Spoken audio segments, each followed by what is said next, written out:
Alors bonjour Charlotte. Bonjour. Alors bon, un petit peu déçu, bon, bien sûr, du résultat. Comment tu as ressenti ce match dans l'ensemble? Ah oui, on est forcément déçu du résultat parce que on aimerait une victoire, mais bon après on se dit que c'est contre le Paris Saint-Germain. On a pris 5 buts, on va dire que 5 buts, et c'était notre objectif en venant ici, c'était de prendre le moins de buts possible. Donc on peut être content de ça, mais après en première mi-temps on a eu quelques difficultés au niveau du jeu, on a beaucoup subi, on a fait des courses inutiles, on a couru plus après le ballon. Après, il faut quand même retenir des points positifs, surtout en deuxième mi-temps où c'était plus structuré.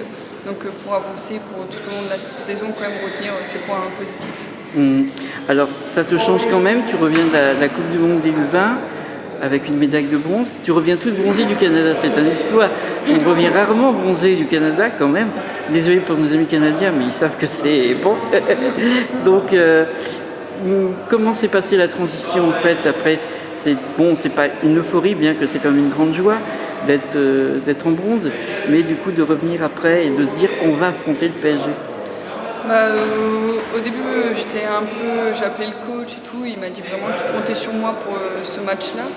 Donc je suis revenue que mardi dans l'après-midi chez moi à Rouen-Normandie, donc beaucoup de trajets, de la fatigue, mais j'ai tout fait pour être au point pour jouer aujourd'hui. Après j'avais quelques petits problèmes au niveau de mes mollets, je me suis fait soigner, mais ça n'a pas suffi parce qu'à la fin j'ai dû sortir sur blessure. Mais il y a aussi cette transition, retrouver l'équipe, rejouer avec les filles, retrouver des automatismes, c'est quand même assez difficile, surtout qu'on a pas mal de recrues. Mais après j'ai fait déjà 3 entraînements plus le match, au fur et à mesure je vais bien m'intégrer au sein de l'équipe et trouver les automatismes. Voilà. Mais tu étais sûr de jouer ce match parce que tu reviens quand même d'une Coupe du Monde, finir 3e, ça prend beaucoup d'énergie. La possibilité de... Tu pensais pas que peut-être tu ne jouerais pas ou attendrais? Au début, je pensais que je n'allais pas jouer parce que vu que j'avais pas fait la préparation avec l'équipe, mais j'ai eu un appel du coach, enfin ma mère a eu des appels du coach durant la Coupe du Monde en disant qu'il comptait vraiment sur moi. Et dès que je suis revenue le mardi du Canada, j'ai appelé le coach, il m'a dit vraiment que pour lui j'étais indispensable dans son effectif, dans son 11 dès le départ pour samedi, donc je m'attendais à jouer. Après je lui ai dit que moi j'étais pas sûre au niveau de la fatigue, j'étais pas sûre de tenir tout le match. Mais je vois, j'avais quand même une certaine fatigue et tout, et ça se voyait, mais ça c'est normal. Alors juste pour finir, un petit mot par rapport à la Coupe du Monde U20.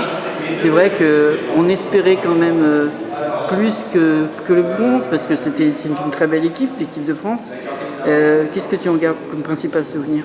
Déjà c'est une super expérience, parce qu'une Coupe du Monde, on n'en vit pas 36 000 dans notre vie. Revenir avec la médaille de bronze, c'est super, mais après c'est sûr qu'il y a de la déception. On aurait préféré revenir avec l'or, surtout qu'en demi-finale on mérite de gagner contre les Allemands, mais voilà, c'est la loi du sport, le meilleur ne gagne pas forcément.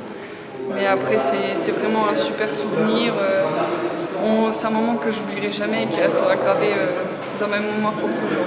D'accord, je te remercie pour le moment que tu as pu nous accorder, et puis bonne chance à toi, avec bon retour en tout cas. Merci et puis beaucoup. félicitations pour le bronze. Merci beaucoup, Voilà. bonne soirée à vous.